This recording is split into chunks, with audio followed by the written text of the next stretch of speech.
Hello and welcome to the Unofficial Controller Podcast, your weekly gaming podcast, episode 90, the greatest boot pickup of all time. That's Flea Market to our American listeners, of which there are many thousands. With me, George, and as always, joined by Bobby. Mint, complete in box little Samson to my dirty and broken copy of E.T. on the Atari. How's it going, my friend? Come up with this stuff. Oh, it's going good. Good. Oh man, that was funny. Have you? Well, before we get into, how are you? First of all, you had a busy week. What's been going on? You've been trestles this morning. You like Bert and Ernie? Obviously, we sleep in the same bed here because Eva's away, your beloved wife. So I sit here and we share a bed. I want people to imagine that we're Bert and Ernie. While I was still snoozing, you snuck off. And you went and grabbed me a Trestles breakfast and then brought it back. Now, that included champagne, so I'm a little bit inebriated right now. Apologies to everybody. But you got the waffles and the full American. I mean, you know how to treat a man. I can see why Eva's all in on you. Oh, yeah, bro. I don't think I'm going to want to give up my space in the bed when she comes back. But I think probably 3 in this bed is probably 1 too many. So she's going to have to sleep on the sofa. I agree. Okay, well, new fans and old after that rather shocking revelation are going to probably wonder, well, what's going on with the show, George? Well, coming up, we've got some news, and in there, as always, we've brought you a smattering of news, but keep your ears pinned back for some Sonic news. That's Sonic the Hedgehog. And last week, we proved we were way ahead of the curve because 7 days before even the major news outlets were talking about it, Bobby, we reported the GameStop scenario. That's how good we are. We've then got the feature coming up. If you don't mind me saying, it's the greatest boot straight flea pickup of all time. And we've got a smorgasbord of pickup stories from our listeners. And there's a special treat in there because we can't really judge a boot pickup without a certain special guest. So just prepare yourself. Once that's done, he pops his boot. He regales to us his finest wares that he's picked up. And we grab out a copy of whatever is the hottest pickup this week while we talk about the new release highlights. Then we pick a VHS pick to take home with us, our mummy. And then anyone who's paid attention to the format to the previous 89 shows, Bobby knows I'm going to ask you what you're hoping to play for that gaming week, but the show. It can't begin. It literally cannot start. Now, Odders, this week, due to COVID lockdown, he's been scouring back streets and alleyways, and he's found himself a broken Pong clone. Grip tight on that broken Pong clone, my friend, as I asked Bobby, what you been playing? So I got the platinum for Marvel Avengers. And if I can physically take the digital copy and make it physical and open the window and throw it out, I would. Because I absolutely hated the end of it.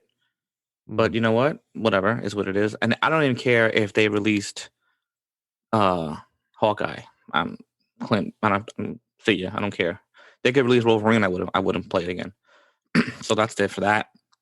Then my boy Marlon officially got his game room finished because he moved. So he got a new TV. He put the PS4 back on, and we've been killing Zombie Army trilogy. So I did some Twitch on that. I love that game, dude. Even it's simple, you just kill a bunch of zombies, but when you have a friend, it just makes it fun. And then I'm still doing Cyberpunk, but I think today I'm gonna do more Twitch of Zombie Army. It's just easy to play. Wow. Well, how would someone's listening to this now, lay back on a Sunday afternoon, like Bobby's streaming? How can they get to find you on Twitch? In my Instagram. The _chronicles_of_8_gamer. I have a link tree, and then from there you just hit, whatever. I have Untitled Controller, I have the YouTube, I have the Twitch, whatever. It's all there. Because I don't know if new fans probably realise how much of a gaming celebrity you are. Statuesque there, you make Colin Moriarty's knees crack together because he's so nervous about how many platinums you've got compared to him. And your knowledge of gaming is an insurmountable mountain, yet for some reason, you don't know how to turn your PlayStation 5 on without using the controller. Yeah, it's true. What else have you been playing?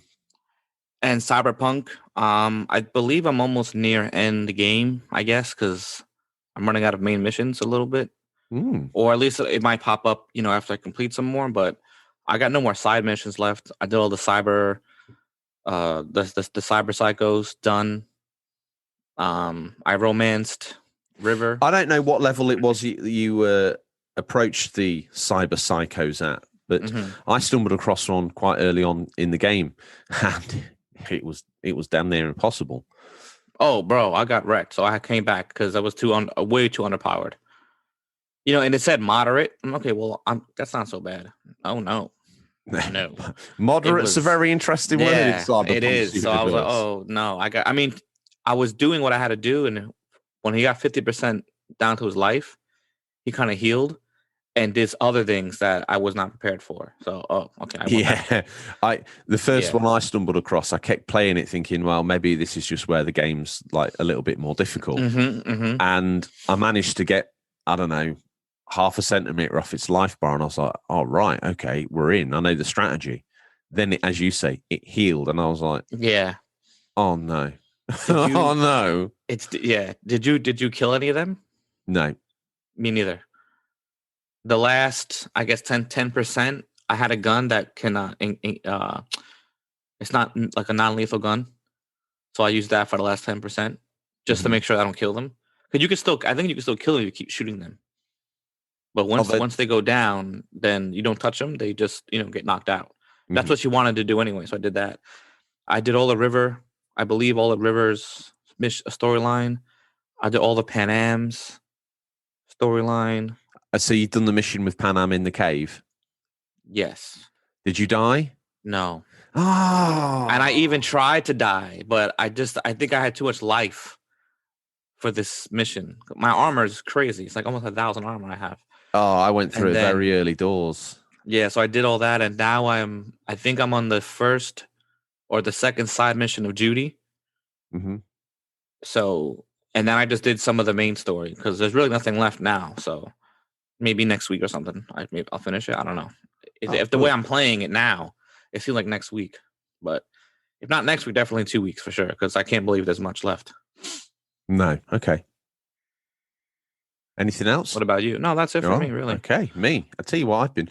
Welcome to 2010, friend, because as always, I don't know why I've been... I thought, now, I played this when it first came out, but I don't think I finished it. My life was a little bit different at the time. Heavy Rain. All right? Yeah. I don't care what anyone else's opinion is on it. I think it's a great game. I just, for a trophy... Fantastic. If you're going to try and get the platinum for this game, it's difficult. And it's not difficult in the sense... Why have you even brought that up? I don't care. No, I know you don't care. It's a fantastic story game. No. Sit down with you have to pick up the different... Like, Bobby, no. Let me talk about the anxiety. I wanted to get all... And I wanted to see how... Because I was so interested into the story. I said, well, might as well. How from doing this to doing that changes the ending. And I'm like, bro, that's pretty fascinating how they connect it all together. Like an actual choice makes a huge difference in this game. Not like, Walking Dead, where your decision really doesn't matter. This is like, if I don't do this, it screws me up for the next part. And it's like, what a compelling story, bro. I love this game. The feelings... Now, I know some people say it's an interactive movie, but I actually think it's definitely more game than that. Yeah. But what I've always been I had Nomad Soul on the Dreamcast, had Fahrenheit on the original Xbox and PlayStation 2. I've Heavy Rain. I've already queued up to play because it's a game I picked up very, very cheap. Beyond Two Souls. I have that. It was free, wasn't it? Free one time? I believe it probably free. Could have been.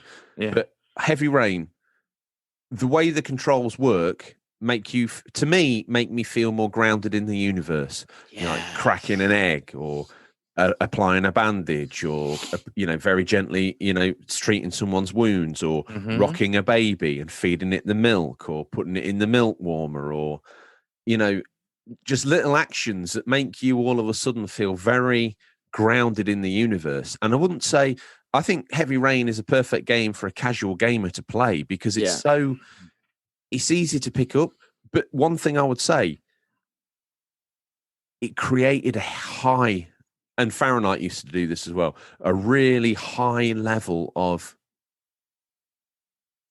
anxiety.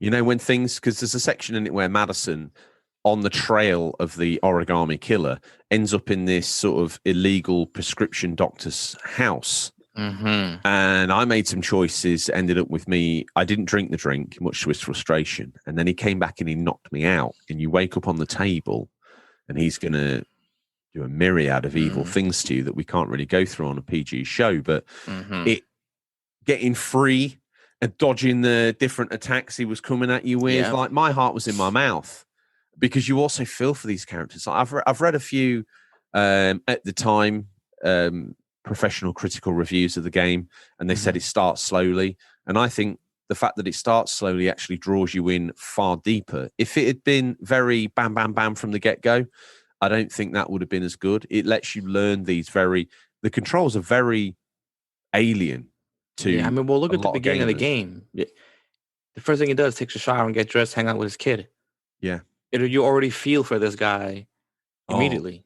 You got to get him showered. You got to get him dressed. You got to get him over here. He has to play with his kid and help his wife at the party.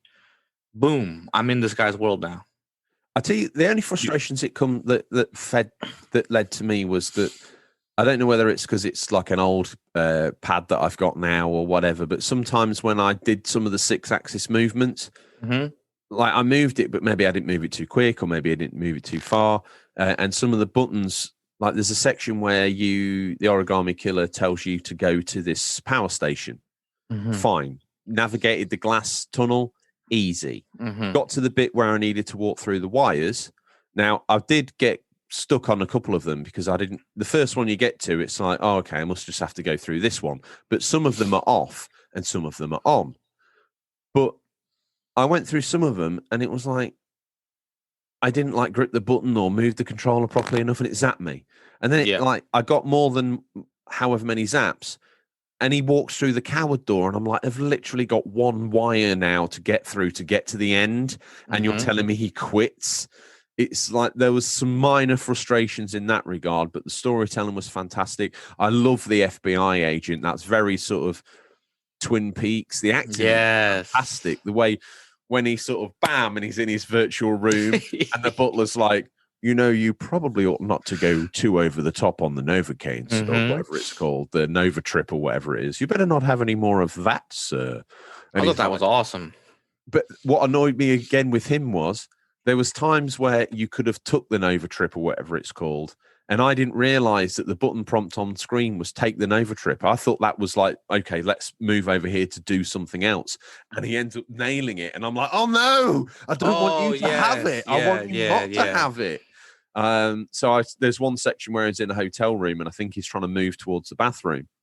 And I got level with the bed and X popped up. So I was like, oh, X must be just to lie down and take it easy. And X was like, nail the Nova Trip. And it was like, oh, no. If you don't pay attention, it happened to me a few times where something pops up, but you do it and it's the total opposite of what you wanted. It is the total opposite of what you want. Yeah, it happened to me a couple of times. There's a section where Madison has to jump out of a burning building. And and it's not clear. I think it's a game that warrants multiple playthroughs, admittedly. Yeah, it does, for sure. And I got to the window and she's like, oh, it's too high, I might die. But the time had kind of run out and I was like, well, it's not that high. In a previous situation, I've seen someone else jump off a motel roof and get up and get in a taxi and get away. So surely the 2 stories that you're going to jump down is survival. You're going to break a leg, but I'm going to do it. Dead. I was like, she did warn me. Definitely, total different endings and story arcs and happen depending on what you do. So I thought that was awesome. I implore. It's been remade for PlayStation 4 as well. I actually think it looks good on original hardware. I think it looked great. I like the grittiness of it. I think that's what makes it look great. I think it worked well. Yeah, I don't want a high def clean. No, it's supposed to look like that. It's supposed to look like gritty. I sadly have to admit that I had the story spoilt for me, but I played it anyway. And actually watching the subtle little granular bits actually build up towards the actual eventual reveal, I thought was absolutely magnificent. And it might have made it better for me knowing, unfortunately. I think if it had happened and I'd have been like, oh my goodness gracious me. Because there's one scene where you're burning things, okay? And then the next scene you go when there's nothing there. But you could have taken the action, I didn't realise, just to sit in the chair. And then when someone else comes in afterwards, all the evidence would have been available. Yeah. You don't realise that you're actually ruining it. Yeah. It's for the next.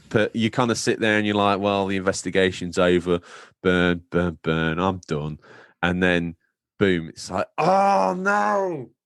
But are you going to play it again? Not straight away, I don't think. Like I say, I've got Beyond Two Souls. And again, I was very lucky to be sort of half given, half sort of, have this, I'm kind of done with it. Copy of Detroit Become Human as well. So I've got both of those to go through. And off the back of our loyal listener, 16-Bit Prick, he's got a wonderful YouTube channel. I watched a couple of his reviews. I thought I'd watched all of his reviews, and it came up on my YouTube stream that I hadn't watched The Getaway, the PlayStation Team Soho exclusive, and his Fahrenheit review. I've always been a big fan of Fahrenheit and David Cage and Quantic Dream's work. I actually find their storytelling to be very unique. And The Getaway was part of that team? No, The Getaway was by Team Soho, an internal Sony studio in the UK. I love that game. Let me tell you now, okay? At the time, it might have felt like the very cutting edge of gaming. It now is an impenetrable mess. Well, I'm sure. How long was it out?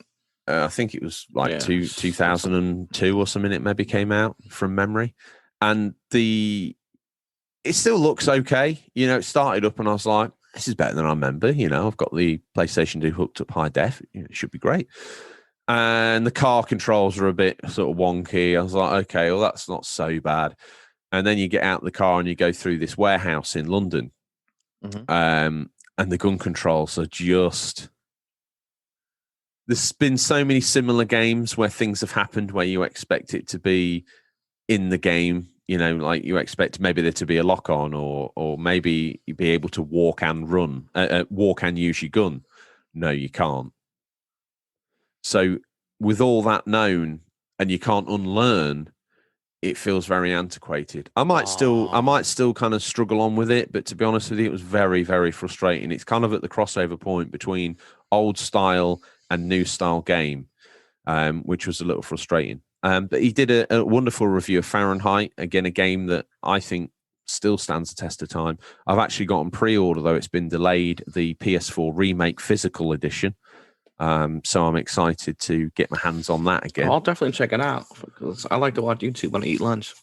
Yeah, 16-Bit Prick. There you go. Fahrenheit and The Getaway. Right. He's played. He probably played more Getaway than I did back in the day, so he's probably got a little bit more muscle memory or understanding of where the people are coming from, which probably takes an edge off of the difficulty level. But I have no passion for the controls, and I know you can heal, but sometimes some encounters you die immediately if you get caught in the wrong place, and you go to move and you stick to a wall, and then the next minute you don't take cover, and you roll out in front of a load of people when you don't want to, and it's like, oh God, And there's in modern games, there's like, this was what I would call the tutorial. This was lowering you in gently, and it's straight into an immediate, like pretty quick car chase across London, which you can't really fail. But at the same token, you have to go quite fast to keep up with the car. Secondly, you get out and you're just thrown into what feels to me like a real mill. It's not like there's one bad guy, you get your gun out, because there's no on-screen prompts either because they're going full cinematic, and there's no health bar or anything like that. It's nice. It's an amazing a game of its time. But it's very much a game of its time. Yeah, it didn't employ. It was well received and it looked good and it played great at the time. But going back to it retrospectively, it's not matured like a fine wine. One would imagine, with me having talked for far too long about games from another century, it's probably time for us to have a look at the news, Bob. We've scoured the very darkest regions of the internet to bring you the latest stories. First up, normally as honour dictates, Bobby, you're the first one in the news hot seat. What you got for us there, friend? We got Sonic Boomed, and I had to say it like that. I'm sorry. That's kind of how it was intended.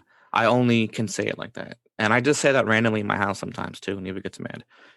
Sonic continues to be a huge part of games and is up there with the most recognizable characters of the medium. We can attribute at least part of the Hedgehog's success to Roger Craig Smith, who's been voicing Sega's mascot for a decade. Recently, it's been announced that the actor voice is stepping down from the role. Oh, I thought he passed away. Okay, good. He didn't. Smith posted the following Twitter yesterday, confirming the news to fans of the Blue Blur. At Roger Craig Smith, he goes, well, 10 years was an amazing run. Onward to new zones. Much love to the fans who've been so kind. It's been an honor. This was followed up by the official Sonic Twitter, which made the following statement on the matter. It's at Sonic_Hedgehog. For over 10 years, Roger Craig Smith has been an integral part of the Sega family. He brought the voice of Sonic to life, and we are forever grateful for his never-ending enthusiasm of helping the community and spreading joy. Thank you, Roger, for all you've done for Sonic. I mean, to be honest, I had no idea he even voiced Sonic because I didn't play any games where Sonic spoke. I wonder, just for a moment, if getting rid of the early aughts to now's attitude-ridden Sonic voice, in let's just cast this lens across it. Okay. There's been some changes. We're not doing this news, but there is this news that Sega's reorganizing itself again, and it's all happening at the same time that Microsoft internally leaked has been rumored to be gearing up for buying another studio. Sega's moved off their arcade division. They've let go the fan of the voice that's kind of been synonymous with the character to this point, almost hand in hand in every game. It's like, we'll get Roger in. Now you're positioning yourself where you've got a clean slate, so you can redesign Sonic however you want him to be, with the new voice. Is this, do you think, is this part of a buyout by Microsoft? I mean, if it is, like I said, I would like a new Sonic game, but what are you going to do with him? Right? Like, I have ideas how maybe you could do it, but even if you do it, he's not Mario. No. That's for sure. So he has popularity. He may have some people excited for it, but I think it's, as much as I would want one, I think it's done. And if Microsoft buys it, good luck, have it. Now you have a mascot. I'm concerned that if Microsoft did buy it, like there's no way out. If they decide then that they're done with Sega Game Studios, because these things has happened, it's part of Fallout. People buy studios and then drop them off because it's not quite worked out. And I don't think Yakuza's been the absolute success on Games Pass that you'd imagine it would be, unless they can get people on that ecosystem to actually give a damn about the Sega franchises. It seems like a little bit of it's going to be a bit of a strange acquisition. So I don't know. Equally for Sega, a lot of their franchises are dead. They've never revived them. Sonic's about the only one they're keeping alive. Yakuza has some cult niche popularity. They own some of they own the Total War franchise, but I know a load of people are going to write in now and say, "Oh, George, a bit like, what did the Romans ever do for us? Or they give us roads, they give us coins, they give us this, that, and the other." But what has Sega ever done for us? I mean, we're due a new Jet Set Radio. We're due a new Panzer Dragoon. We kind of got a Streets of Rage, but we're due a new one, really, that actually warrants pushing the hardware and moving the story on next-gen systems that we've never had, but they've never quite been able to do it. We're kind of due a new Outrun, but that's dead to them as well. We could be due a new Super Hang-On, but that's dead. I think the sad thing is, I think Sega is done. I just think it's like, it had its run, it's good to go, but it's done. Certain things can last. Like, I think Metroid for Nintendo is done. People want it. It's just like a niche. But Mario, they got it. Zelda, they're in. And then Mario, and then Nintendo can do what they want. What's Sega doing? They haven't made anything recent besides maybe some, I guess, rehashes of whatever. What are you going to do? You're going to put a Sonic... Yakuza. And the beloved Yakuza. Yeah, what are you going to put a Sonic, the first four Sonic games or five, whatever, with Sonic and Knuckles, you're gonna put them together in like a high def, super graphical 2D platform. I mean, yeah, it'd be cool. I mean, don't get me wrong, I would love to play it like that. Like an upgraded version of Super Mario. Yeah, it's cool, but you play it, you beat it, you're done. They're not long games. So how long are you gonna play this for? Like I said, I think Sega's just done, and it's fine. It happens. No big deal. Well, on the next bit of news, Apexed. According to a recent YouTube video and Amazon listing, Respawn Entertainment's Battle Royale free-to-play game Apex Legends is arriving next month on the 2nd of February. While there's no official confirmation from EA just yet, Games director Chad Grenier has now responded to the question on Twitter asking when the Switch version of the game will be released. Apparently, Nintendo fans can expect some news very soon. Here's the full exchange. At Chad Grenier. Hi, Chad. I would like to know when Apex will come out on the Switch, or at least how the game goes, or just FPS, whatever, but please something. To which, at Chad Grenier replies, we'll have some news soon. Apex Legends was originally scheduled to launch on the Switch last year until Respawn decided to delay the game in October. Grenier said this was to ensure the team did the Switch version justice. There's also some news about the Japanese retail release of via Go Nintendo. Somewhat unsurprisingly, it's filled with digital-only content and won't include a game card. Not something you're going to be mildly interested in, but maybe the slew of Fortnite players on the Switch might have a new Battle Royale to play, and therefore it might signal some sort of a death knell on their stranglehold on the console. But I've never played Apex. Have you? No. The only game I've played similar to this was Rogue Company. And it was, like I said, when you have a couple friends, you're just having a good time on the headset. It's a time waster. It's cool. But if you don't have any friends, I mean, I can't imagine this being like, oh, look what I did. Who are you talking to? Yourself? For that, I'd rather play a single player story until I got a boy to come on. Oh, let's try this real quick. Okay, well, with that line neatly drawn, give us this last bit of news, some Microsoft news. What we got, friend? Suit up, Chief. We're going in. 343 Industries has noted that it intends to allow players to test Halo Infinite ahead of the launch, but as per producer Sam Henshaw, it sounds like you need to be signed up ahead of time to get involved. He says, this year I'm excited about getting our flighting program together so people can play some Halo.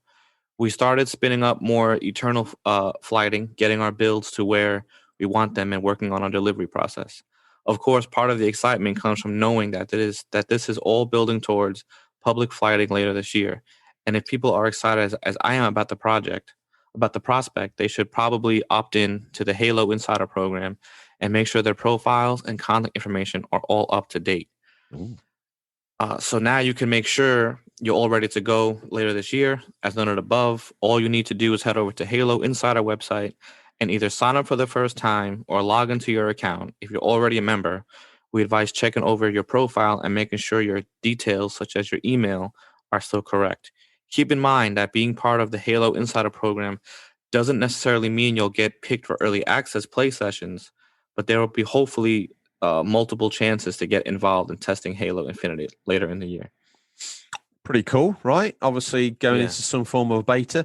They kind of probably need to make sure that the multiplayer aspect of... I've always liked Halo for the single player story because that's just me. I know you're a single player guy for the majority yourself. But for a lot of people, they probably don't even turn the single player on. They go straight into the multiplayer section. So making sure this is as tight as humanly possible by exposing numerous Halo aficionados to the system, I think sensible.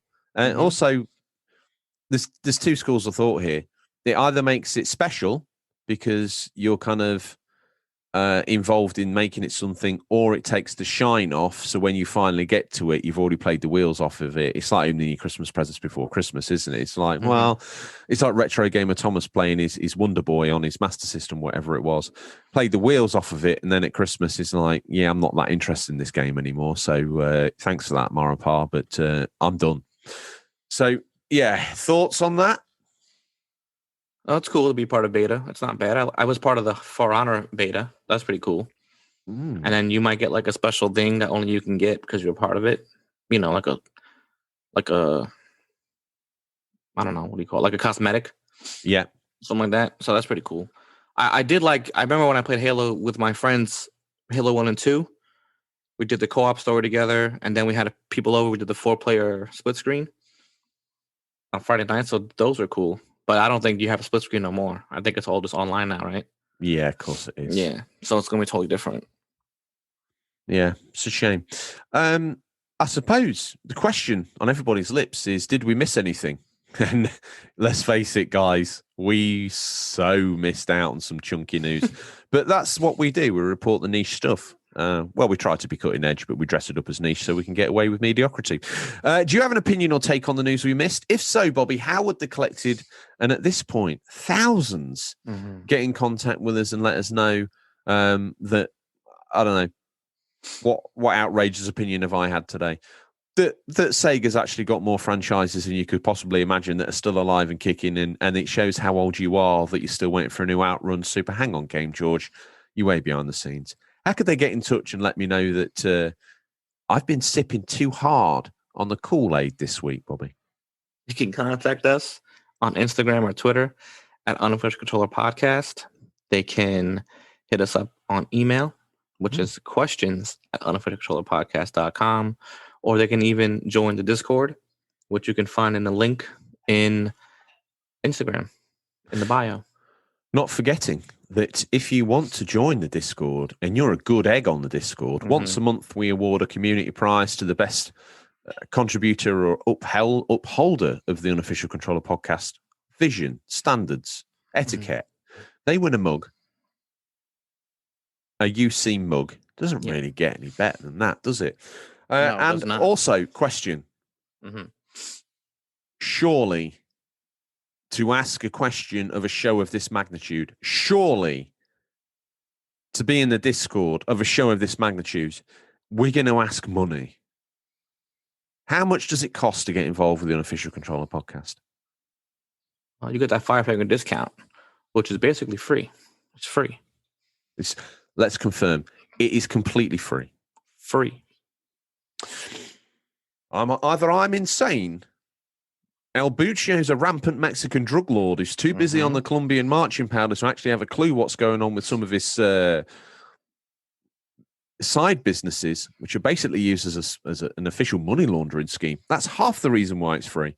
The other half is because I'm just way too nice a guy. All right. Listen, in this Discord, not only can you talk to us, you can talk to fellow passionate gamers about games. Also, amazing screenshots from games that people are playing. You even learn how to cook. I was going to say the new edition, Discord, Culinary Delights. How amazing is it's just unbelievable. You have what you've been playing. We even have a place where you can squat up. So, I mean, really, it's not just, here's some games, let's talk about them. It's like, listen, you know what? I like games, but I want to eat. There you go. Boom, done. I'm a lonely gamer. I want to form part of a fire squad in Warzone. It's done. Clickety clack. You're in. Yep, you're in a team. there. Absolutely beautiful. Now, this week's feature, Bobby, we asked the listeners, the beautiful listeners, because every week, skewing in nicely from that whole free thing, you get to comment on the show. This week, we asked people to tell us their favorite car boot, flea market, charity shop, as us Brits would call it, or you guys might call it Goodwill. What's the best gaming pickup you've had? Okay. Now, I don't want to pretend for a moment that me and you have the ability to judge this standard. So, in a change to usual proceedings, Bobby, guess who's coming early? Who? He tears up the drive. It's the Ray. He is coming because there's only one man. Yeah. There's only one man that has the prowess to judge pickups of this magnitude. Now, don't expect him to say anything, but we shall look to him post-comment for a congratulatory nod or a congratulatory head shake. Yeah. Don't blame us. We're just interpreting the medium of how Stingray chooses to express himself. Now, I don't know what he's been up to this week, Bobby. One would imagine that he's been trawling, much like Odders at the top of the show, back streets and side alleys, because people have been clearing out because they're stuck in their houses. So there's all magnitude of wonderful electronic goods going begging down back alleys and side streets. Well, he's been involved in some crazy stuff because I don't know if you noticed, but if you're looking at him slightly, left eye, very cyberpunkish optical. Okay. Mhm. I don't know if it's something he just put on there like as like a costume, or he actually did it with some Ripper Doc. He's probably trying to scour even more with digital technology. Seeing as Stingray is cyberpunk personified, yeah, he is the living embodiment of it. Yeah. Someone else who's the living embodiment of cyberpunk, but with a slight touch of Guinness and a slight hint. Not just a slight hint. What am I saying? It's the biggest slab of Irish beef this industry knows about. It's C. Pliskin. Now, here's a man who listens to the show and enjoys the very nuances of my delivery. He says, my favorite time of the week. Where can I trip up George with his pronunciations live on air? Smiling with teeth, nervous gritted emoji. I never really went to flea markets and bought anything noteworthy. The last time I went to one was when I was 10 or so at my local primary school, where some guy had a PS2 copy of Shadow the Hedgehog, which I wasn't all too keen on. However, where I am, we have a pre-owned shop chain called CEX.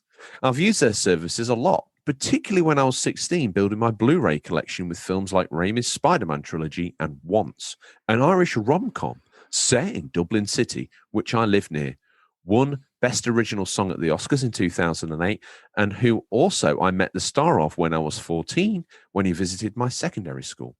And rebuilding my PS2 collection with games like SSX Tricky, a game I mentioned last week for our new listeners, Robots, a tie-in to the Blue Sky CGI film from 2005, which I nostalgically love, and the game that I want to discuss, 2004's James Bond 007, Everything or Nothing. You see, kids, back when he's got a wonderful turn of phrase this week, he's put in very low tripwires in his readout. So I'm navigating on tiptoes here, Bobby. Literally tiptoes. If this was Heavy Rain, it would be an L1, R1 combination to dance through his comment, okay? Anyway, he says 2004's James Bond 007, Everything or Nothing. You see, kids, back when EA was lesser but somewhat questionable company, they actually put out on more than one occasion great games, mainly from EA Redwood Shores, later renamed Visceral Games and shut down in 2017, who did licensed games based on The Lord of the Rings, fantastic games, and 007. While I do prefer their previous title, Nightfire, with its incredible theme song called Nearly Civilized and timeless multiplayer, Everything or Nothing was the closest to a proper 007 film turned into a game with the voice work of Pierce Brosnan. He's put Brosnan, but no, I ain't falling for that one, C. Pliskin. His last appearance as the character, Judi Dench, or we might know her as Judi Dench, John Cleese and William Dafoe, combined with fantastic set pieces like the opening exchange mission or boarding a plane in a motorcycle before it takes off. It's the closest of replicating the action of a Bond film without turning it into a Call of Duty clone. The new IOI title sounds promising, but I'll wait for the gameplay myself. As also, quick request, if I may, can you please make a big shout out to my creative partner? This is happening. So we're doing it. Deep_C_Doodles. She's been listening to your episodes these past 2 weeks, is the illustrator stroke artist of our still in development novel. And being just a wonderful woman and a friend in general, smiling with slight blush cheeks, showing some form of level of emotion. Emoji ×2. I don't think I can repeat it because I can't quite remember what I said about the original emoji. Close brackets. See,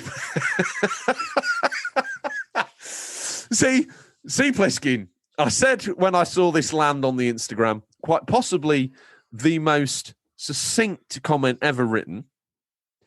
He ties everything up with a pretty bow. And he delivered it in such a way, the man has an eloquence of the English language like no other, seemingly, and a vocabulary that is unrivaled in the comments section on Instagram. What can I pick out here? Because Stingray's saying he's kind of, you see, Stingray speaks to me telepathically. It doesn't sound like normal words. It just leaves emotions. So he talks to you telepathically. But he only can convey emotions to me because very rudimentary form of, I'm a very rudimentary human being. Mm-hmm. So when he conveys his high level of understanding, all I pick up are a range of emotions, like happy, sad, or... He just pulls out like little kid playing cards with a picture when he talks to me. I'm not sure. How strange. Well, yeah. From within C. Pliskin, I don't know what his greatest pickup is. I think he might be saying his greatest pickup is James Bond Everything or Nothing from a school fate. Now, I like the EA Bond trilogy, and I agree that they are rather masterful. I probably enjoy the EA Lord of the Rings games. I've got Lord of the Rings Third Age, the turn-based RPG game based on the franchise that they made around the same time, winging its way to me in the post. Would I say it's my greatest pickup? No, probably not. But my emotion that I get from Stingray, although I sense an admiration and warmth to his creative partner, Deep Sea Doodles from Stingray, and a warmth, just a wave of a warm glow, almost like I've had a pint of Guinness from C. Pliskin. Stingray's general overall mood for James Bond, Everything or Nothing, is quite low. It's quite low. Up next, who's next out the basket this time? Let's walk around the digital car boot, because we can't car boot, can we? Because because we can't flea market, we can't Goodwill, we can't charity shop. We've been reduced to vicariously living a digital version of a car boot. The next car along with its boot raised, who's that little character looking back at us? It's a fellow redhead named Ginger's Game Room. He also joined the underscore crew because he got underscore between all that. He says, I want you to cast your mind back to the ripe old year of 2006. I was 11. Me and my stepdad went to Thorsby Market, and for hours wandering around, aching feet, heat stroke from the 14 Celsius temperatures, my pale skin blistering, I spotted some TMNT action figures. I asked for them, and my stepdad turned to me and said no. It's very nice to be treated like a redheaded stepchild, bro.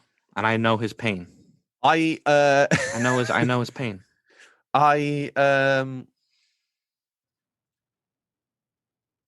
All I get from Stingray is the eternal sadness for Ginge. Every week he writes in. He uses us as...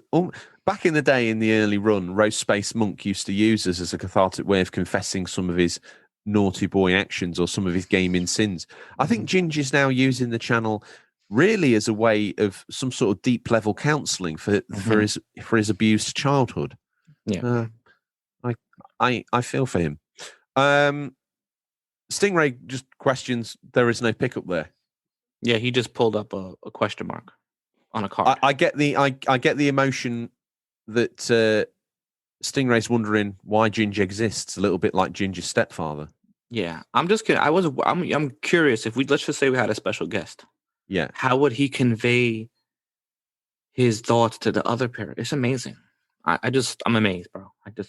I love this part of the podcast. You never know. It might just be fireworks or something. I love it. Every Bit Gaming, he's got in touch. He says, not the biggest bargain. In fact, rewind. Ginge, as your new adopted father, if you want TMNT figures, son, I'll get you the full set. Turtle Sewer play set, the lot. All right? Beautiful. Let's heal this. Okay? I left it out there as a bit of a joke. Like, who needs him? We all need him. We all need everybody. Okay? We need every listener because we love you all. Anyway, that said and done. I feel like we've appeased the bad air. Stingray's happy. He's lighting a cigarette, which normally means happy. Every Bit Gaming says, not the biggest bargain I've had, but years back I managed to buy a boxed. This. Stingray's already conveying the emotion of wide-eyed emoji to me. Buy a boxed Sega Multi-Mega from a car boot.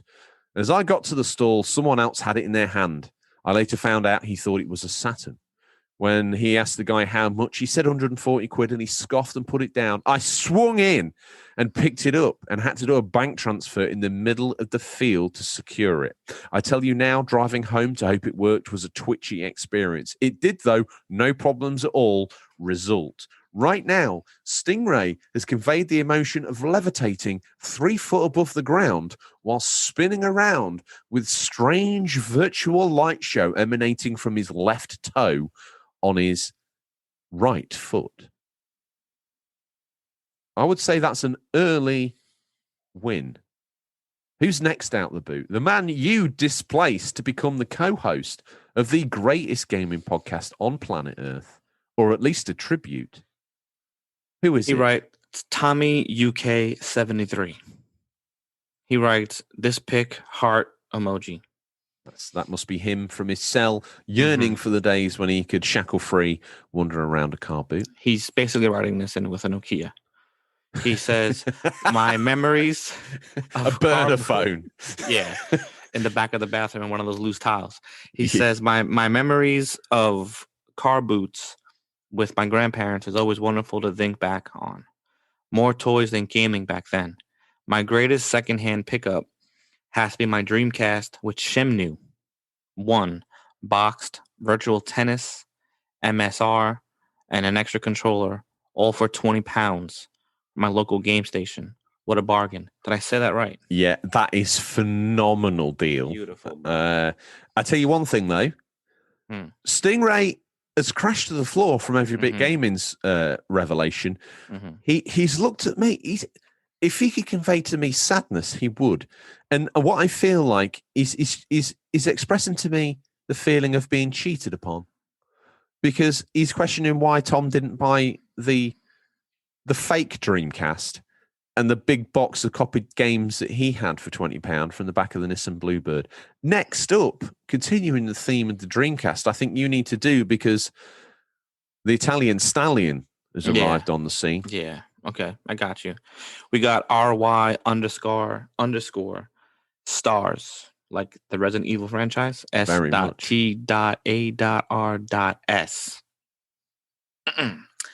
A few years ago, I picked up a boxed and complete Dreamcast from a flea market, 2 controllers, VMUs, Shenmue 2, Code Veronica, Crazy Taxi, Sonic Adventure, and a few others for £11.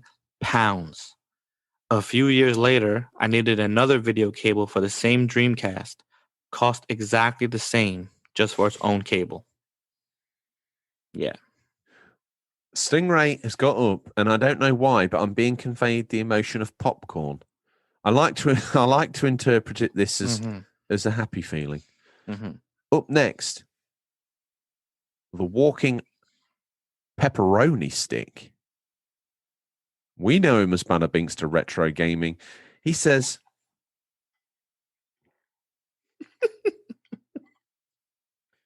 I'm just preparing his sound clip. Car boot and the flea market are my favorite place to go on nice summer Sunday mornings. Even when we go on holiday, I see that they have any local flea markets. My favorite foreigner flea market would have to be Waterloo Pavilion in Amsterdam. Highly recommended. However, when I was young, my parents would go to car boot every Sunday and come back with some sort of tat. They still do, sir. They asked me if I wanted to go along, and I would refuse, saying I don't want the second-hand stuff.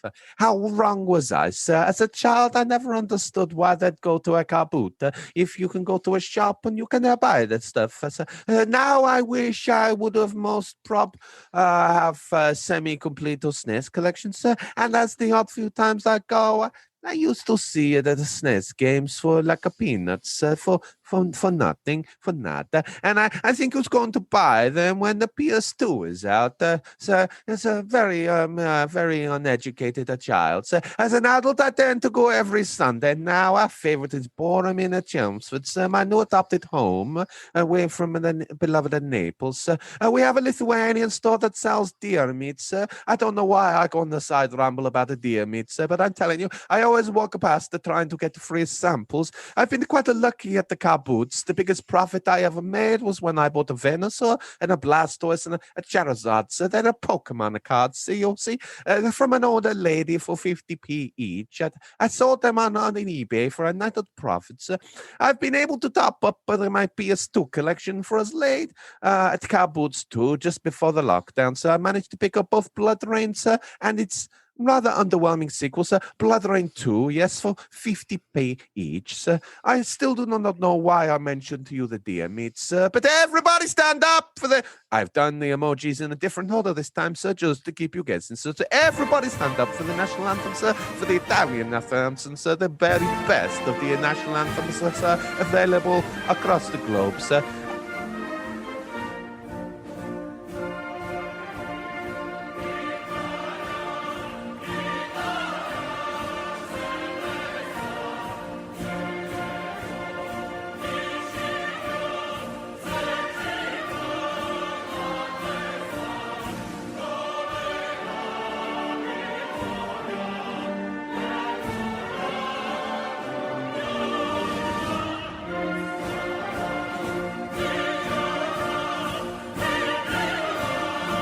And everybody sit down for the national anthem. So that is complete. Now the music is done. So controller emojis, sir. Yes, that is correct.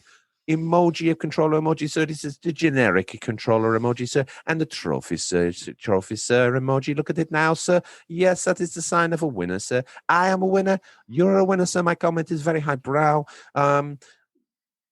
For some reason, sir, I am still here, and Stingray, through the medium of time travel, he's immortal. He conveys me confusion at the enemy, sir. He also conveys satisfaction, sir, at the Venusaur, Blastoise, and Charizard cards, sir. I go now, sir. Thank you, sir, for your time, sir. Thank you. Wow. What? Do you know what? Deer meat. Oh man, that's wild. I look forward to these comments every week. I'm speechless.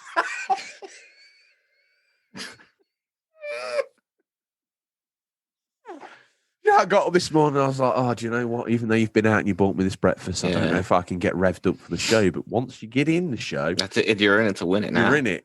And Bada Binkster is that, you know, you're in a race, you've fallen, and someone comes down, they pick you up, they caress you, they hold you, and then they just give you a push on. That push on this week is Bada Binkster. Like, you got a friend who's like really sick from too much drinking. They got long hair. He's the kind of guy that's going to hold your hair out when you puke. This clip he sent is the digital equivalent of holding my hair out of my face while I sick up after one bottle of lemonade hooch. Yeah, respect. Up next. Wait, no, hang on. Oh, I'm sorry. Yeah. What about what you're saying? Because he's just looking at me like. I don't think Stingray speaks Italian, but if he did, I think he would be expressing. The only emotion I get is confusion. Mm-hmm. So maybe he's going to let that marinate like a fine Italian wine. The first sip, you don't really know what's going on. Mm-hmm. It takes a little bit of time to compute. So look out! Look out! I think the deer meat really threw him off. It's a Lithuanian store that sells deer meat as well. Guess what? El Buccio. He needs another speedboat run because he's got to pay for the sound effect. It's a new listener. Buck_lad. What a legend. I bagged Papa the Rapper on PS1 for £1. Awful game, but an absolute bargain. Thumbs up emoji. What a man. He says awful game. I quite enjoy it. It's basically a rhythm game dressed up as something else, but it is just a rhythm game. Something not too difficult. But what I'm getting from Stingray there is the emotion of two raised eyebrows and one of happy satisfaction. So who's next? It's we know him as Young Adult Man. You might know him as Wan.GD30CE12. Quite what that means, it's probably his bank code and account number and sort code. Fellas, good morning. Chilling with the sunglasses on. I'm feeling very cool for school emoji. Full stop. Well, in two separate instances, I was able to score some goodies whilst at the flea market with my wife and kids. I was able to buy a copy of the Mass Effect collection on Xbox 360 for $20. BUX. Okay. Which was still cause. Which was what am I doing? Bobby, forgive me. You young adult man, forgive me. Which was as a steal. Which was a steal, because if it was still in its wrapper. Second, this time I found a mint copy of both Luna, wow, and Power Stone for my beloved Dreamcast.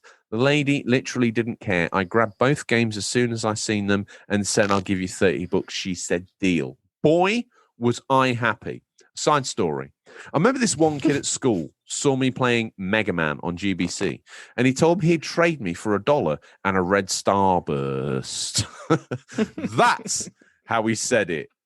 Smiling with a little pool of sweat at the top. Emoji.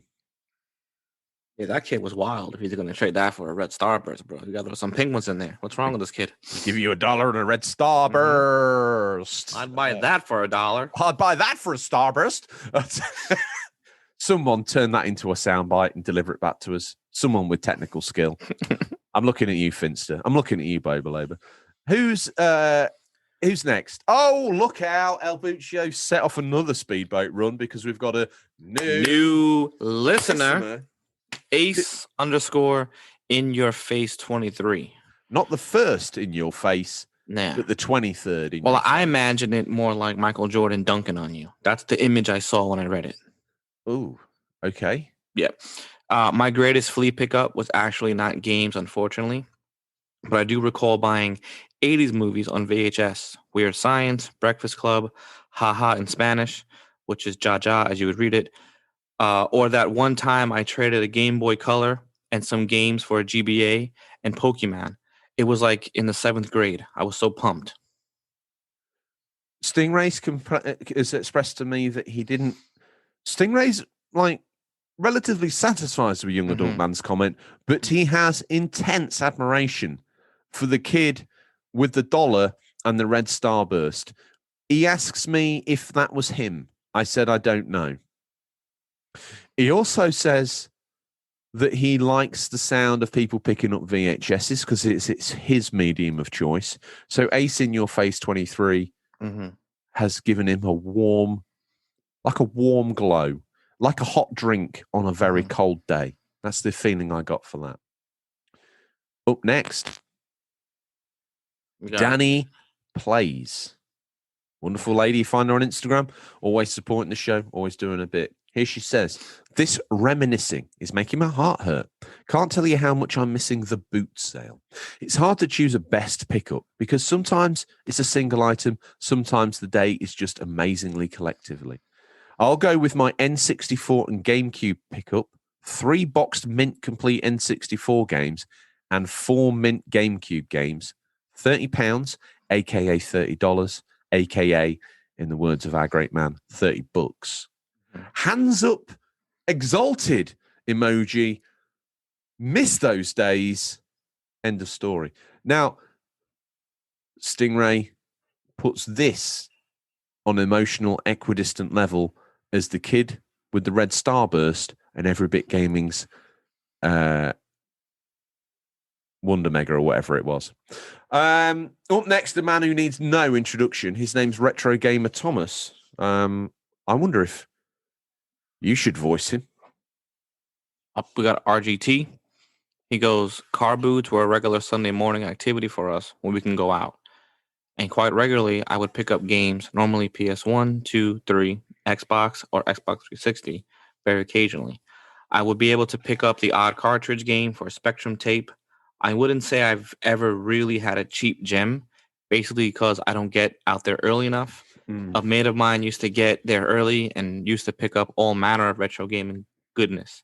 One of the best ones I remember was he bought some Game & Watches of a chap. I think it was 4 of them, and they were £4 each. Box with manuals. Wow. Unbelievable. Plus, he did get me a box Commodore 64 with games for £25 once. Bargain. thumbs up emoji, controller emoji, joystick emoji. Wow. Beautiful. So the difference between 25 quid and 20 pounds would be what? What is the same thing? It's just a slang. A quid is a pound. A quid is slang. That's Okay, like bucks. So bucks a copy. Copy. I wasn't sure. I like that. Okay. Well, from that, there's a slight twinge in the nether regions of the Ray, but mainly I think because it's RGT and its svelte figure, chiseled in marble as it is, it has tickled him in a way that only retro gamer Thomas can. Made the pants tight. Yes. Mm-hmm. Up next, that's another speedboat departing from Mexico City. It's a new listener. Mike of the North Star. He says, about 12 years ago, I got my copy of the Jetsons on the NES at a local car boot sale. I was looking through a seller's old VHS tapes when the Taito logo caught my eye. The box had been cut to fit a VHS, as was an ex-rental from Australia. Oh, hang on a minute. Mike of the North Star, mate, is an Aussie. About 12 years ago, I got my copy of the Jetsons on the NES at a local car boot sale. I was looking through a seller's old VHS tapes when the Taito logo caught my eye. The box had been cut to fit a VHS box as an ex-rental from Australia. After talking to the seller, he said he owned a shop in Oz. As we got talking, I grew up in Perth, and I asked if he had any more. He said no. And I didn't even realize he still had this one. The VHS tapes were gone for £1 each, but as this was a Nintendo game, he wanted a tenner. I also passed on it as a tenner was all I had on me, but he said because I grew up in Oz, he'd do it for a £5, mate. That's fair income. Wasn't until a couple of years later I realized that was fairly uncommon. It's due to this now. I always check VHS tapes, etc., and speak to the sellers. Fantastic. Spreading across to Antipodean cousins Beautiful. like the Black Death, basically spread across Europe in the Middle Ages. Question, Stingray, what's your thoughts here?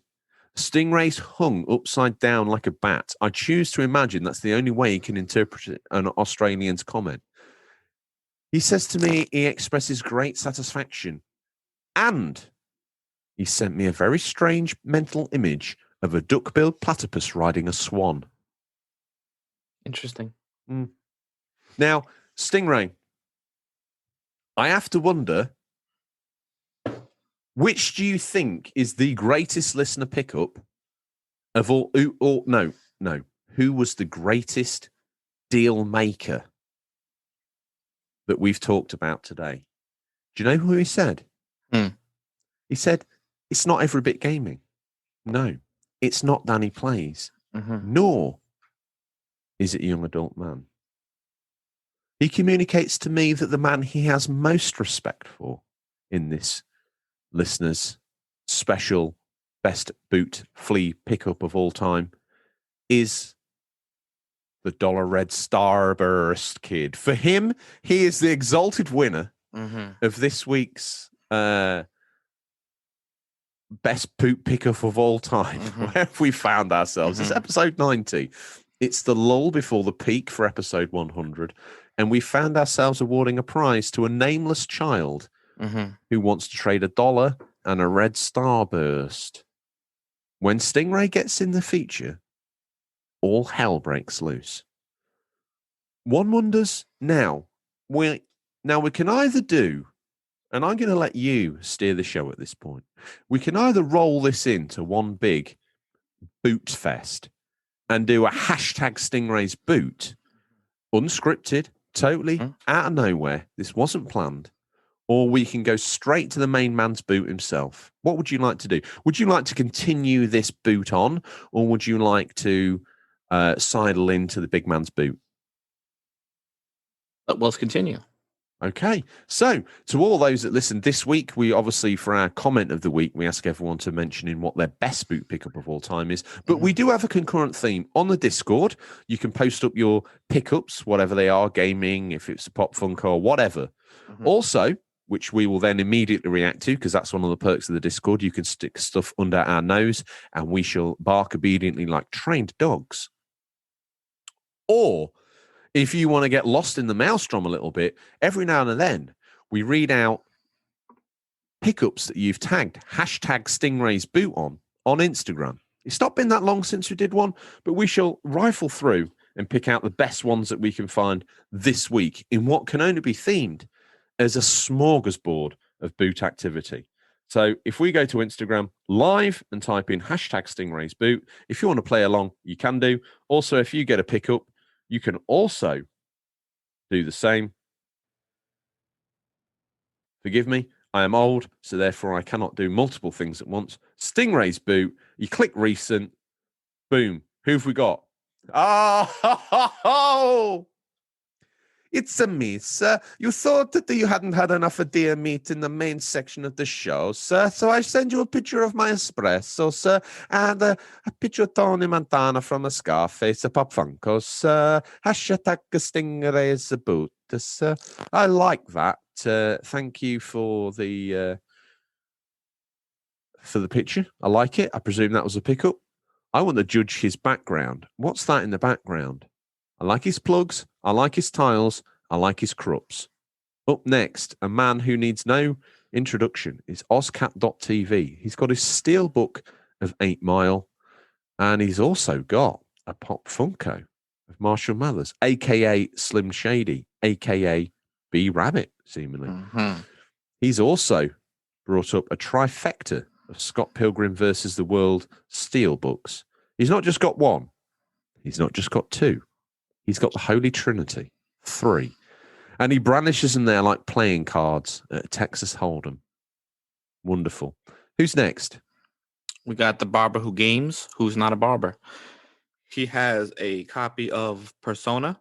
Oh my God. The soundtrack to the original Persona. And he's got Conception Maiders of the 12 Stars on PS4. He's a man of very high tastes, is our Barbary Games. He supports us. Up next, I don't know why I hadn't liked this, but the Roast Space Monk is displaying, really, spread-eagled like a young lady trying to get into the modelling scene across a bonnet of a Nissan Bluebird, being snapped by a man with a mullet who tells her he'll get her face across 1 million copies of Vogue. Mm-hmm. It's not quite the shot they're looking for, but it's a stepping stone on the way to success. But spread-eagled, much like the aforementioned female, is his record of Shenmue. It's nice to see. I'm more interested in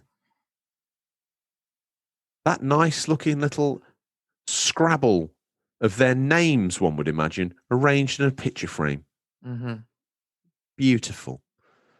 Up next, oh my God. Now, the next person is basically one of the biggest egotistical dog ends you've ever seen in your life. It's the Unofficial Controller podcast. They've put their own picture in there. Now, that picture, Bobby, is what we'd call a car boot. Mm-hmm. People come, they open their boot, you buy stuff out of it. Okay? They're trash. Mm-hmm. One man's trash, another man's treasure. Absolutely. Is that a flea market in your eyes? Listen, I've never been to a flea market like you guys been to. So I really appreciate all these things. Yeah. Where would I go like you guys go? Every now and then someone has like a garage sale or whatever. Maybe in Long Island or some places in New York City where I've known nothing about. But I've never actually been to one. I've been to there was some place in Jersey, kind of like a big, like a mall type thing, but it wasn't really a mall, just a bunch of little individual shops.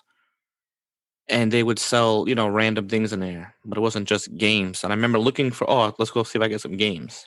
0 games. So I think it's pretty cool you guys have this stuff in your neck of the woods. Well, I think that looks fun, though. That looks awesome. I think we tell all the good stories, but miss out the times we walked around for hours on end and bought nothing but a pair of, I don't know, a ladies' brassiere because we needed to come home with something, and that's all there was. Mm-hmm. That's my guilty confession. Who's next? Stingray looks at me disapprovingly. He's never been on the show for so long before, and he looks angry. Who's next? We got Rad Bash Gaming. He picked up a couple Funko Pops. Nobody I really recognize. Chip and Dale. Chip and Dale look cool. And Stranger Things Dustin. Castlevania Judgment on the Wii. Where? Oh, yeah. I never played that. No. And then he got a Cobra Kai, I guess, DVD, which looks like a bootleg copy to me. Well done there. All right. Up next, Game Racer. He's spread out a copy of Star Wars Racer on the PC, which is obviously much like the aforementioned N64 version, Sega Rally, and another version of Sega Rally as well. He scanned across. He's showing off his 3DFX and his Gravis Exterminator pad. Looks like an Xbox pad, a primordial version of the Xbox pad. Again, the Barbahoo games, PSP conception game, and also an Innocent Sin PlayStation 1 by Atlas. I like it now as I'm here. Odders. Last week, I mentioned that he had bought his Pulse 3D headset. Here is the aforementioned Pulse 3D headset. He's got a like from me. I don't know what he took the picture on. Looks like a wheelie bin. Either which way, he's happy. Who's next? We got Rad Bash Gaming. Oh, I've got OG Gamer 550. Oh, you're right. I'm sorry. I made a mistake. Yeah. Look. Beautiful shelves. Have I died and gone to heaven? Because look at all that PS3. Mm-hmm. Yeah, it's a nice stacks of shelves. That's beautiful. But hang on a minute. Let me zoom in. Oh, it's because he's got all the NBAs. Oh, my goodness. Looks like alphabetical order. Everything alphabetical order, which is nice. Oh, God. Oh, I'm going to save this game for my personal delectation later. I shall. Oh, my goodness. Oh, my goodness gracious. And it appears that Bada Binks, the retro gamer, is a fan because I see he liked it. He did. A man of class and elegance. He knows what's up. Up next, Rad Bash Gaming. Copy of Stuart Little 1 and 2 on a double feature DVD. That man knows quality when he sees it. Voiced by Michael J. Fox. Little Shop of Horrors as well. A great, one would call a musical. That's all I'm going to say. Ozcat TV with his back in black and white pop Funko of, I believe, Angus. Yep. Up next, again, us with our Arcade Memories post. But I don't know if you've got this. Welsh Game Hunter. Yes. Now this is an eclectic mix. Look at these pickups he's got. Dino Crisis. Yeah. What else you got? Some kind of cheats. Like a cheats DVD, I guess, for the PS2. I'm not really sure. I never saw that. That's pretty interesting. Yeah. Mafia 2, which is a phenomenal game. I mean, listen, if you have to buy it remastered, fine. I would just prefer it on the original PS3. Rocky Legends, which my brother had, and once you unlock Gold Rocky, it's cheating. Yes. And then I see Tony Hawk. Nice stuff. SmackDown, Here Comes the Pain. A game that I'm still plugging away at on the PS2. Final Fantasy 8. Yeah, and SmackDown versus Raw. Are you sure Final Fantasy? I saw it, in the corner, right? Yeah. 8. Oh, and he's also got X2. X2. Yeah, the silver edition. Well done. And in the background, I don't know whether this is a pickup or whether it's something that he's just got kicking around his game room. He's got the Donkey Kong Conga pack as well, the bongos. And that looks like a Street Fighter poster, I guess. Oh, it is. It's a box. Sagat hitting something. That's a boxed Super Nintendo SNES console pack-in exclusive to the UK. Oh wow! Okay. Yeah, that's cool. Retro Gamer Thomas. Ooh, I don't know why he's showing off. He's showing off his platinums. Cheeky monkey. He's put this under hashtag Stingraysboot. But to be fair, he deserves it. He's gone and got another trophy. It's the platinum trophy for Miles Spider-Man, Miles Morales.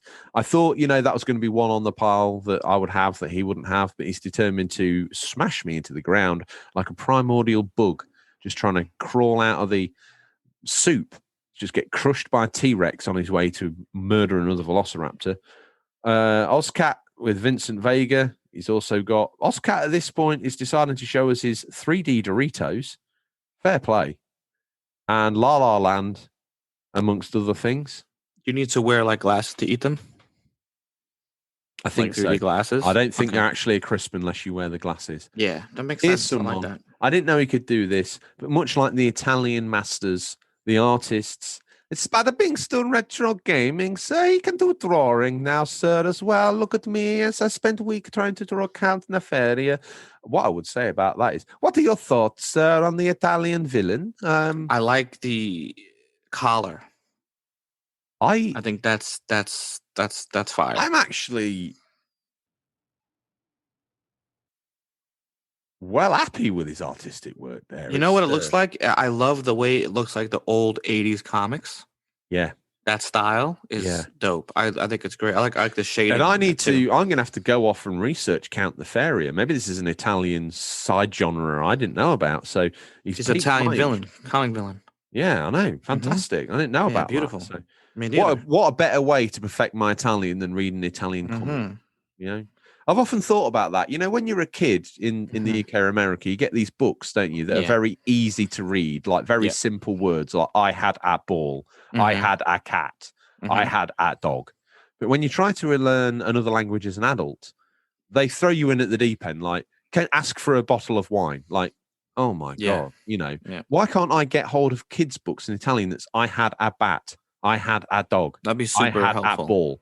That should be the way Italian or other languages are taught. I feel like, at least in America, how they teach you another language is almost like those questions in math where, you know, Tom, Jerry, and Nancy had 7 tennis balls. They're on a train going 160 miles an hour. Where would they park the car for the movie theater? You see what I'm saying?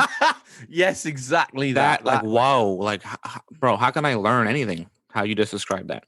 Yeah, I think you should start with the basics, like mum, dad, I had ball, I had bat, I had car, I drank milk, I ate toast. Colors, simple, beautiful. Red, blue, green, red elephant, green elephant. We can make an Italian, learn to speak Italian, unofficial controller podcast, small pamphlet, or, you know, that'd be great. Consider it done. Let's go. El Buccio's just sent me a text. Where are you getting the money from this? You sniveling rat dog. You still owe me money for the Discord, and Stingray's getting paid for this episode. Where do you think that money's coming from? You're eating out the bin again, you sniveling English worm. Peace out. Love what you're doing. No problems, El Buccio. The Barbary games again. Yomari on the PS Vita, Dragon Quest 4 on the PS1 and Xbox 360. The first thing I noticed, though, is that Lenny? Lemmy, yeah. Motorhead in the background. Here comes the game. Oh, look at this guy. It stops now. It stops now, RGT. You're not allowed to get all these trophies. You're making me look below average. We'll do one more. It wouldn't be the boot without it. So it's Retro Visions.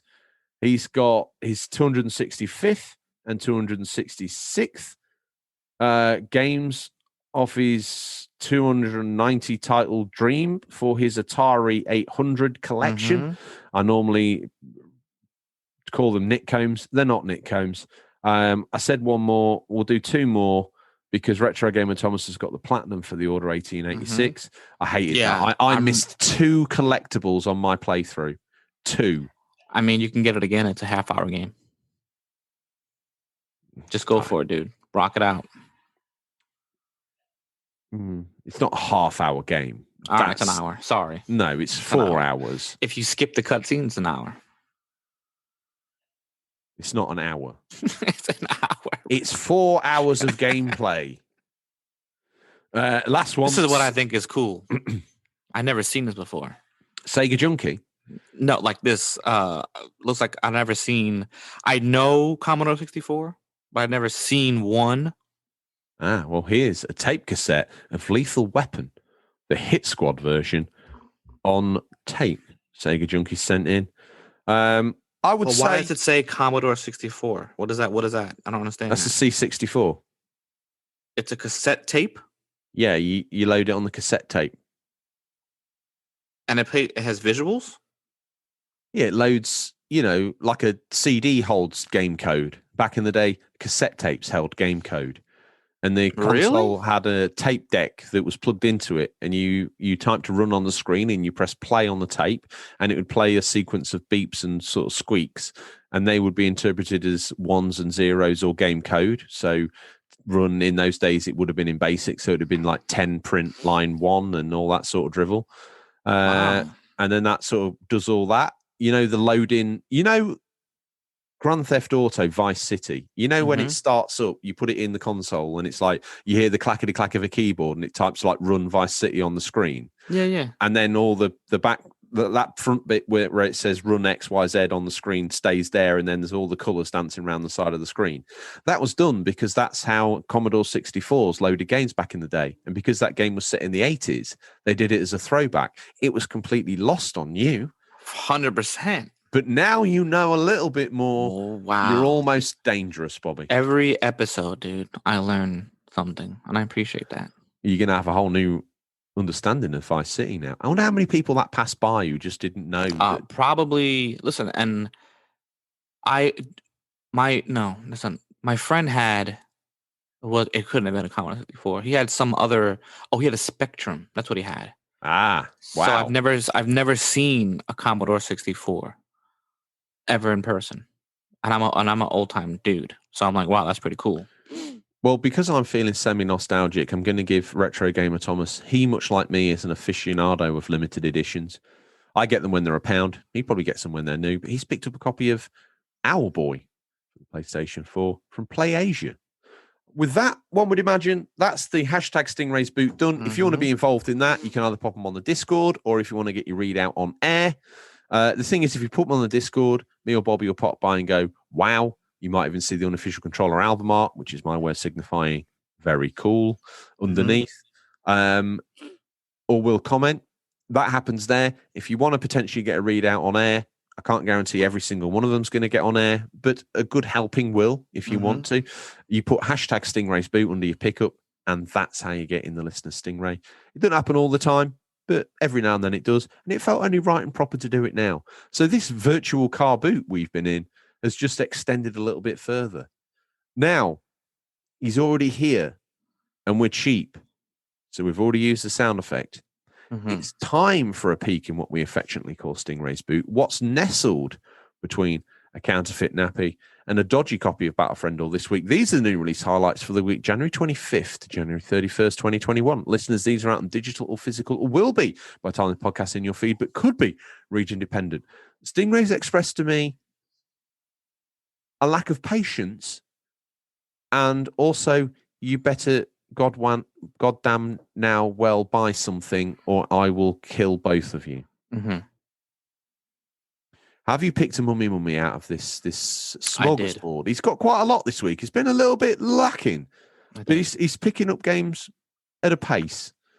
I'll go first because I think that's normally what happens. I forget. It's only episode 90. I've got no idea what's going on. Solus 128 on the PC and Switch, January 25th. Explore Solus 128, a game of interconnected puzzles where you redirect and reconfigure rhythmic pulses of light to breathe life back into an ancient machine. Up next, we got Encodia for PC, January 26th. Neo Berlin 2062. Tina, a 9-year-old orphan, lives with Sam, 53, her big clumsy robot guardian, on a rooftop makeshift shelter in Neo Berlin, a dark megapolis controlled by corporations. Do you know what? I think I was going to go with the medium, but just based on that readout alone. Yes, sound interesting. That sounds amazing. But I don't really, what is it though? Right? I have no idea. So I don't know. If that was a film blurb on a DVD in the back of the car, I'd watch that immediately. 100%. So it gets a half. That's a half mummy. If there's any change left from medium, I'm going to get Encodia. What next? King Arthur, Knight's Tale on the PC, January 26th. A unique hybrid between turn-based tactical games and traditional character-centric RPGs. Knight's Tale is a modern retelling of a classic Arthurian mythology story filtered through the dark fantasy tropes. A twist on the traditional tales of chivalry. Up next, we got Stronghold Warlords, PC, January 26th. Besiege great Khans, Imperial Warlords, and Shogun commanders in Stronghold Warlords. The latest castle sim from Firefly Studios. Command AI warlords across the battlefield as you build a castle economy and new gunpowder-fueled siege engines. Whoa. Up next, Right, The Eye of Atlantis, PC VR, January 27th. With a little help from this story, a time travel agency sets sail to the city of Atlantis for a VR mystical adventure. So it's obviously a mist-themed game, style game. Fill in the sandals of an Atlantean who recently broke out of prison, wield supernatural powers, solve esoteric puzzles, and try to prevent the end of Atlantis. Up next, we got Devour. Wait, my throat is... Mine is sore. I've been on... Power. I've done a lot of speaking recently. January 28th. Can I do the whole thing like that? Let's try. Try. Devour is a co-op horror survival game for 1 to 4 players. Stop a possessed cult leader before she drags you to hell with her. Run, scream, hide. Just don't get caught. That. I hope it sounded good. You know, I should have had some water before I did That sound. No, water would have softened it down a little bit. That was perfect. That. Yeah. Next time. I hope you can hear it. Last time I did that, it sounded like I went mute. No, I heard it.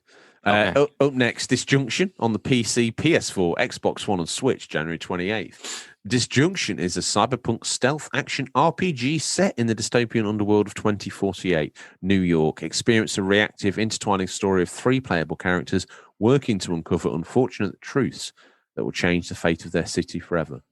Question: is Disjunction a little bit like, you know, when like Dante's Inferno came out of the cinema and then there was like all those other volcano films came out around the same time? Mm-hmm. Do you think Disjunction the get in on the back of it cyberpunk game? Yeah, absolutely. 100%. The fact that it even says that. And it has to be set near the time, but not the time. It just could have been a cyberpunk stealth action RPG.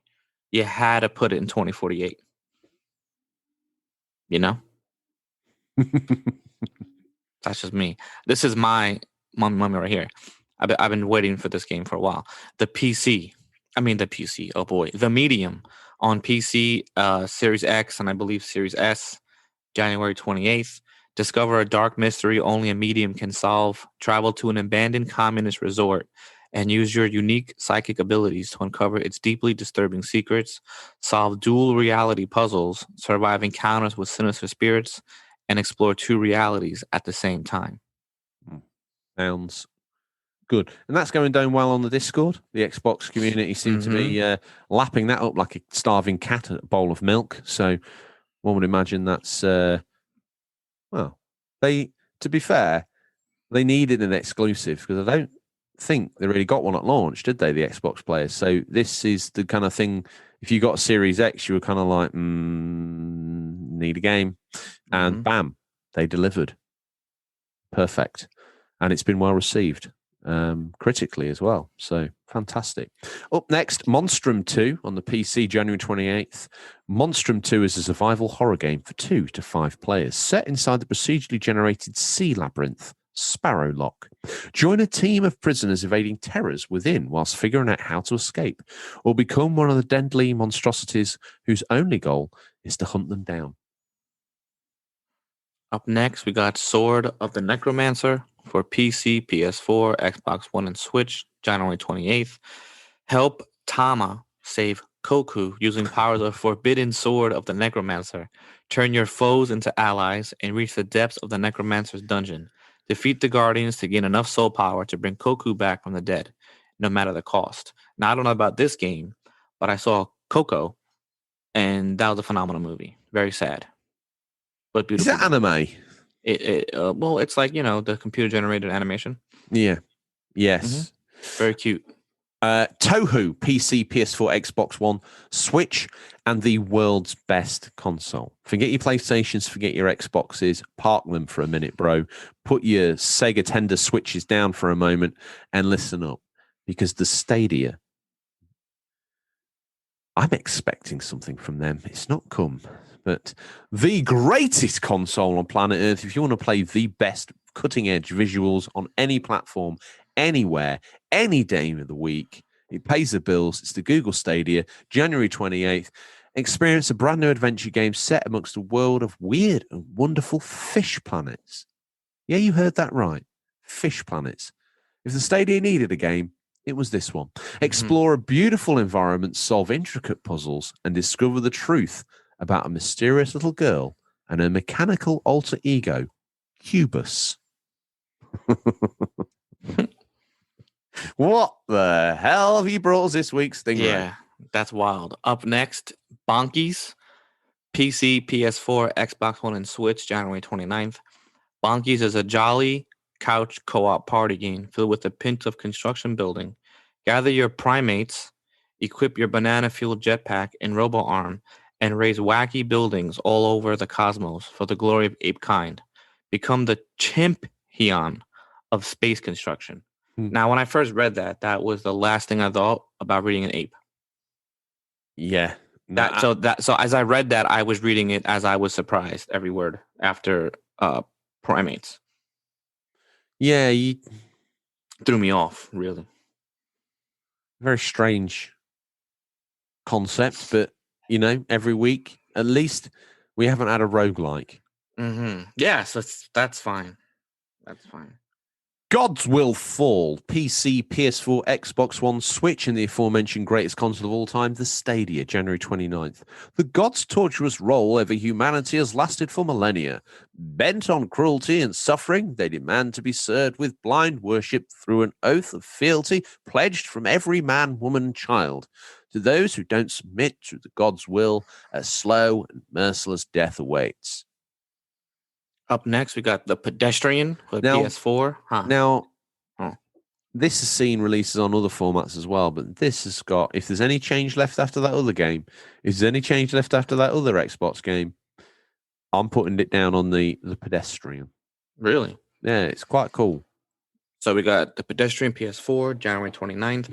I can see the signs in my sleep now, always guiding me closer. Will this really work? Have we achieved the impossible? That's almost like crossing the street in New York. Can you make it? Would you believe it or not? It's based around street signs in what looks to be New York, and you have to kind of solve the puzzles.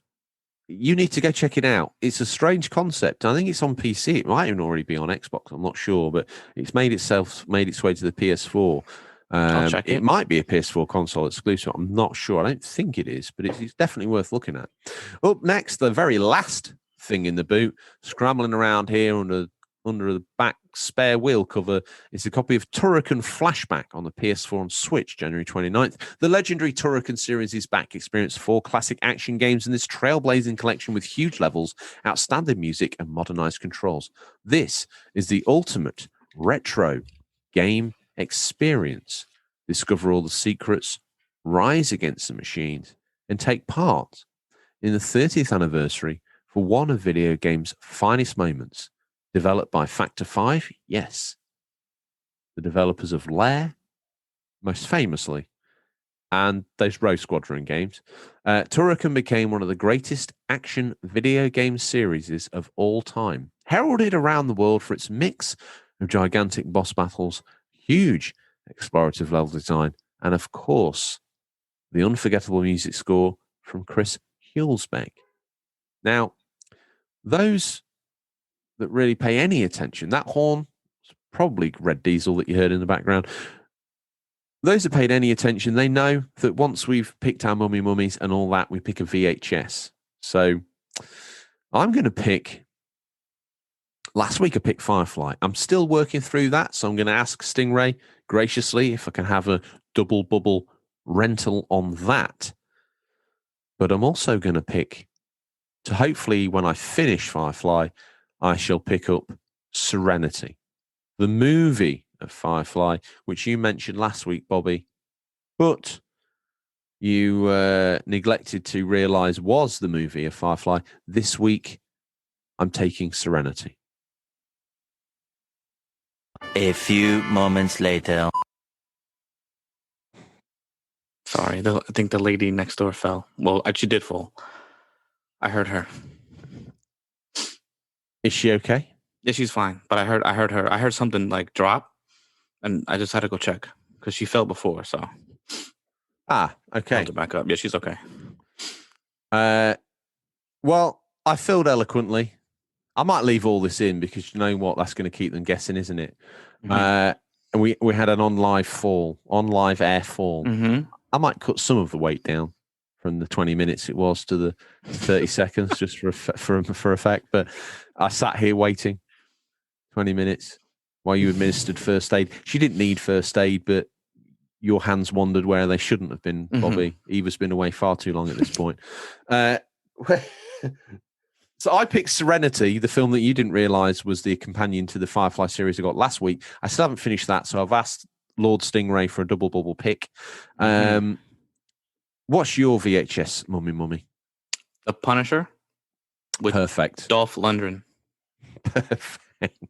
Mm-hmm. Okay, with that, he's literally thrown the copies at us and he's stormed off because he's wasted enough of his time when he could be out. Time wasted. He needs to be renting, not talking. Okay, so the kid with a starburst won. Now, those that paid attention at the top of the show, those that waited through your assistance of a fallen old lady that you mishandled inappropriately on her way up to verticality. What, Odders, just bear with us. Bobby, what are you hoping to play? Definitely going to continue Zombie Army Trilogy with my boy Marlon. I might just continue to stream that as well. And Cyberpunk. I want to finish Cyberpunk before I move on to something else. So that's it. Just those two games, really. Wonderful. Mm-hmm. And what me, about you? I'm just going to keep on the train. Once this has been sent to El Bucio's editing studio, I will play Beyond Two Souls, I think. Nice. I'll make a nice cup of English breakfast tea. I shall light that wonderful looking fire that we have in the central atrium, and I shall sit down and enjoy, almost like a food connoisseur picking at a delicate banquet. I shall enjoy picking apart the wonderful Beyond Two Souls. I heard it reviewed terribly, but to be honest with you, if it's an evolution, if it's the next chain of evolution between Fahrenheit to Heavy Rain, well, Nomad Soul to Fahrenheit to Heavy Rain to maybe a slight blip in evolution, but still an evolutionary step to Detroit Become Human. It's one I'm willing and very happy to take. I also would like to see how hard, because Heavy Rain's a looker, but in places it looks like a game from the earlier generation, whereas Beyond Two Souls looks to me, from what I've seen so far in because I've installed it and it's like ran a little sort of teaser trailer, like they do. If you leave a game alone for long enough, I love watching those little teaser trailers that pop up, or elements of gameplay or whatever. Well, Heavy Rain was, I really liked that game. Detroit Become Human. Yeah. Also, I loved it. That was a great game, interesting story. And again, many, many endings. So it's like there's definitely replay value once you beat it. Come back to it a week later or so and try again. Another ending. It's great. Which I think I'll do with Heavy Rain. There was something about that. The music was really good on Heavy Rain, and the artistic stylings itself, it felt at times to have the same level of class as something like L.A. Noire, which I'm also a big fan of. Whereas Beyond Two Souls feels like it's got hints of like sort of government special forces type secret operations mixed with like Twin Peaks style, mixed with like Stranger Things vibes. I got that from the music, although it predates Stranger Things, obviously. So yeah, that's it. Anything else to say before we let them go about their rest of their day? No, that's it for me. I'm good to go. Okay, well, as always, thank you for the time this week, listeners. As always, thank you for your time. We look forward to the pleasure of speaking to you again next week. Until then, happy gaming. Remember, there's nothing wrong with being given the unofficial controller. It's what you do with it that counts. See you, Bobby. Peace out.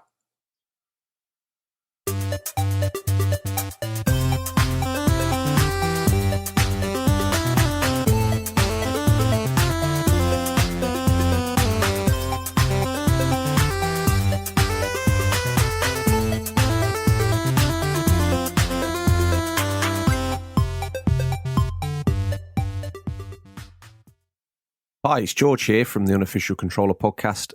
Just taking a moment to, first of all, thank you for listening. It means a hell of a lot to us. Secondly, every week we bring you free content, the latest news, the new releases, a feature of note, normally something to do with games or gaming past, be it one of our history off documentaries or an insight into the industry itself, or how games have affected us as people. Well, yes, we incorporate you, listeners, into that. All we ask is that you drop a little comment on our post on social media and you can get featured on the show. Hey, do you know what? You may even win a prize. The only charge for this is £0, 0 pence, $0. That's right, no money. But all we ask is that you like, subscribe, and leave a review wherever you found this show. And if you're feeling a little bit cheeky, tell a friend, get them to do the same. We have a Discord that's free for you guys to all join in and get involved in. And the community on Instagram and Twitter is alive and thriving. So don't be a lonely gamer. Make yourself known. Thank you. And now it's time to begin this week's entertainment. Take care, guys.